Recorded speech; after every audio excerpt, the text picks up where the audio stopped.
Hi, this is Charles with a video review of the game Nightfighter by GMT Games, written by Lee Brimacombe Wood. And I gotta say, this is really an interesting game, but you really have to play the whole series of scenarios in order to get the most fun out of it. When I first got the game, I played Scenario 0, and I did not think it was fun at all.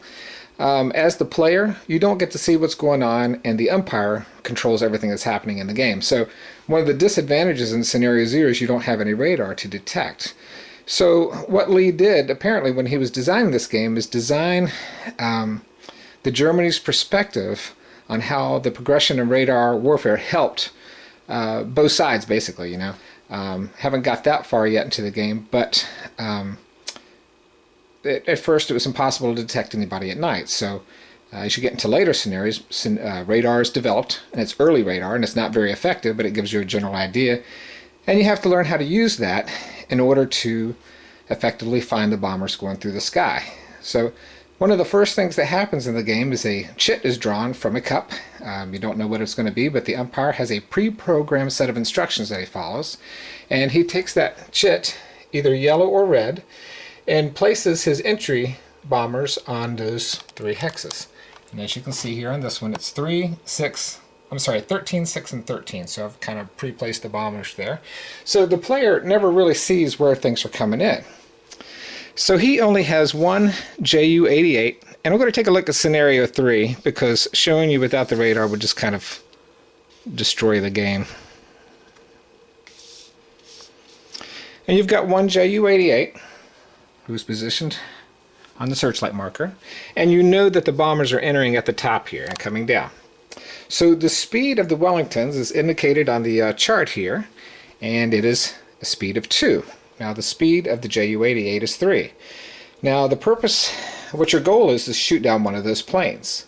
So the very first thing that happens in the game is the bombers move, and you look at the back of the book, there's a very easy to understand sequence of play here. Now there's lots of details that happen as far as what is a tally and what is the tally for, and how do you hand off from one searchlight zone to another, but we'll go back to the game here.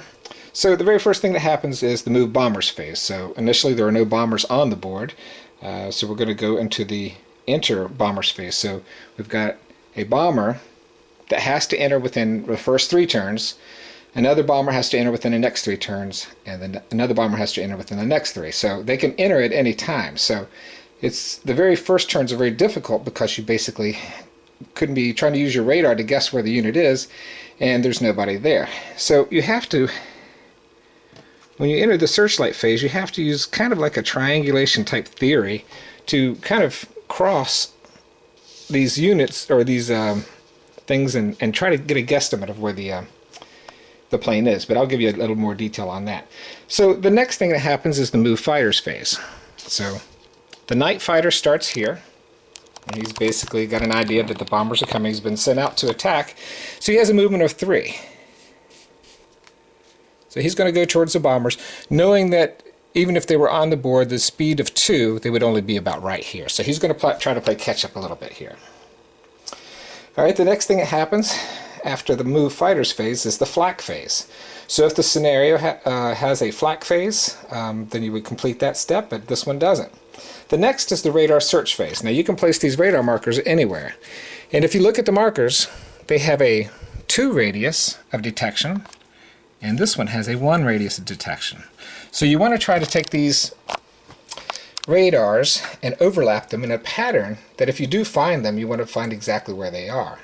So if you place these within 2 hexes of a bomber, you place the radar there, and then the umpire does a check to see if that radar is within 2 hexes of the Freer or 1 hex of the Wurzburg.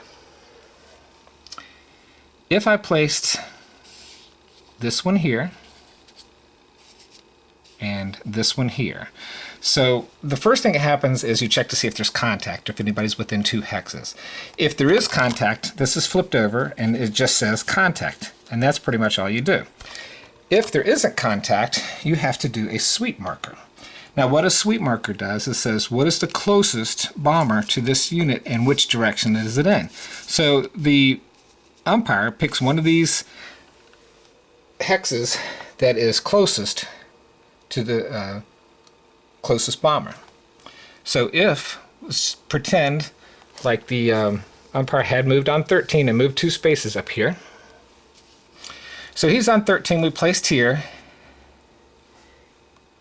It's on 1303, which is here. So we do have contact with the Freya.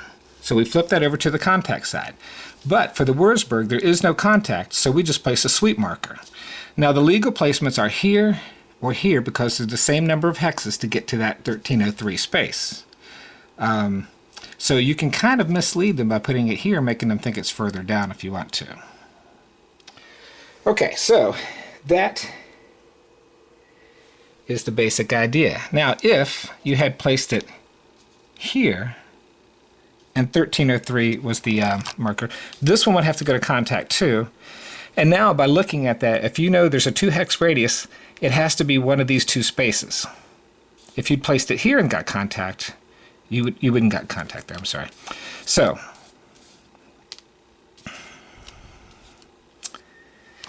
those radar markers basically just track where the plane is going to. So we did the radar search phase. There is no AI search phase in this scenario. And the searchlight phase happens when we get down here close to the bottom. All these pink areas are searchlight phases. And you put when a plane enters one of those searchlight areas, you just put a marker there. It says searchlight phase is activated. And then you roll for tally.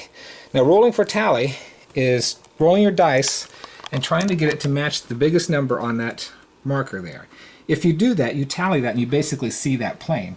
And then you can move your plane in for the attack.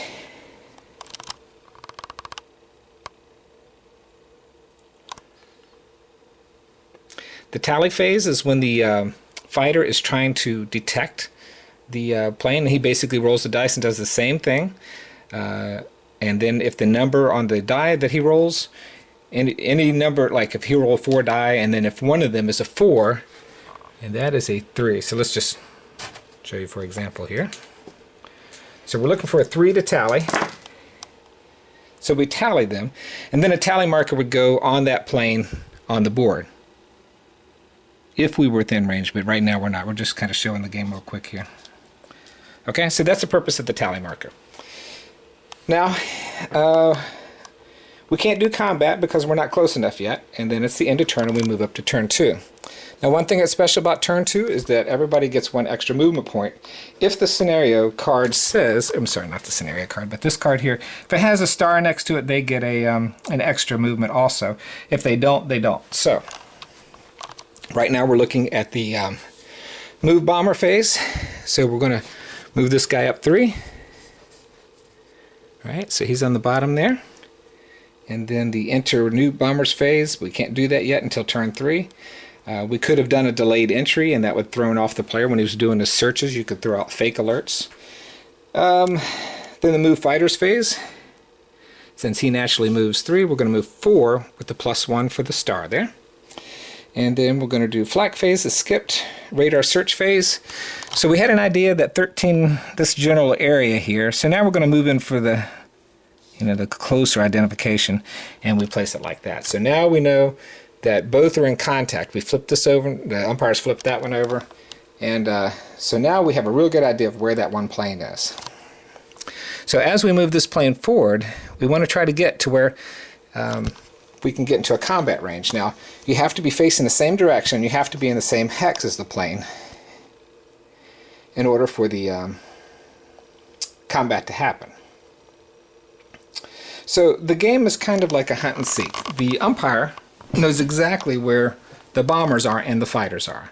The player has no idea where the bombers are, and he's constantly searching the skies looking for this.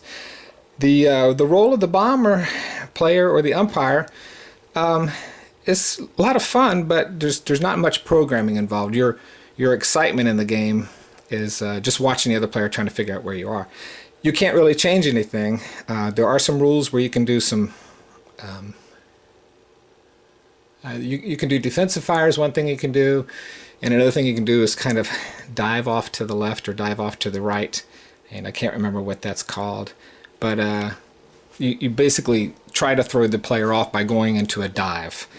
In order to do that, I think you have to roll an alert. An alert is a roll of 6, so it's very unlikely to get an alert. But if you do, you get the chance to avoid that Nightfighter before he comes in by basically doing a heavily evasive maneuver. So, long story short is there's a lot to this game. It starts very simply and it gets heavier and heavier as you go. Your radar increases, your types of things that happen in the game, such as flak and the radar search phase, the different types of radar that you have. The AI radar search phase, where the search lights are programmed to follow the planes. And then there's some really nice advanced rules too that I hope to get to soon. It's a really good game, and I think I say that I bought a lot of games, but I typically don't waste my time with games I don't like, but I do like this one a lot, and I hope you get a chance to try it. As the player, it's really easy. All you're doing is trying to figure out that triangulation and cross thing. As the umpire, you got to read a couple rules. You got to figure out ways to trick the player by placing the not the track markers, but the sweep markers in kind of illogical places that are legal, so it kind of throws off the player as he's playing here.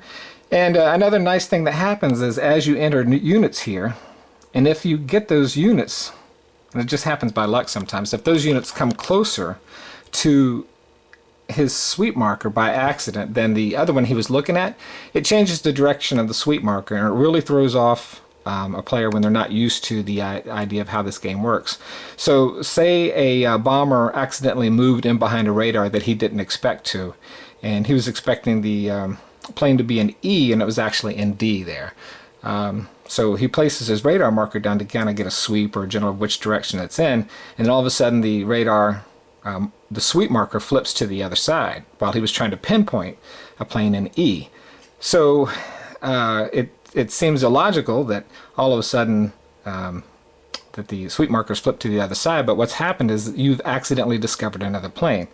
Now the problem with this scenario is you've only got one plane and you can only chase one bomber at a time, and then you've got to be facing the same direction to him. So another thing about movement is you can move one, turn one, move one, turn one, and then move one, turn one. So it's you've got to find a way, like if that bomber passes you as you're playing, you got to find a way to catch up. So you're only one faster than him, and by the time you figure out where he is, sometimes he can go off the board and basically, quote unquote, win his part for getting it off the board.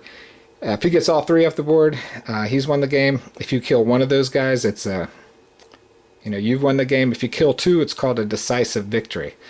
But I hope you get a chance to play this game. A lot of fun, and the only thing I wish that they had, I'm just going to go into, I wish they had a mounted board, just because I like this game a lot. I don't like the paper so much, but it seems it's very functional, works okay. And I wish that on these markers for the planes, they had put the hit markers on the other side so you could just flip it. What they've got now is they've got planes with different types on the other side. So if you're looking for a Wellington and you've got like a, let's say the JU-88 on the other side. Well, this one is a JU-88. Oh, with Schrag music. So, and Schrag music is something interesting too. I suggest you look on the Geek for that, but it's basically the advancement of upward shooting machine guns that were placed in Nightfighters, where they would fly underneath the Wellingtons and shoot up. And so the Wellingtons couldn't use the rear-facing machine guns to fire back. So there's a lot of things to explore as far as history. I would equate this game, as far as my enjoyment of learning the history about it, to like the Kaiser Pirates. The Kaiser Pirates had a great story in it that I wasn't aware of, and the more I learned about it, the more I learned that there was, that I'd never even heard of this. And although I am slightly familiar with the Nightfighter things that happened in World War II, this particular game has brought out a lot of cool things as far as the advancement in radar technologies, radars on planes, searchlights. You see old movies and you see searchlights in the air and stuff, and you're like, oh, that's cool. But this to think about the cat and mouse game of Nightfighter versus Bomber is pretty cool. So I hope you check it out. Take care.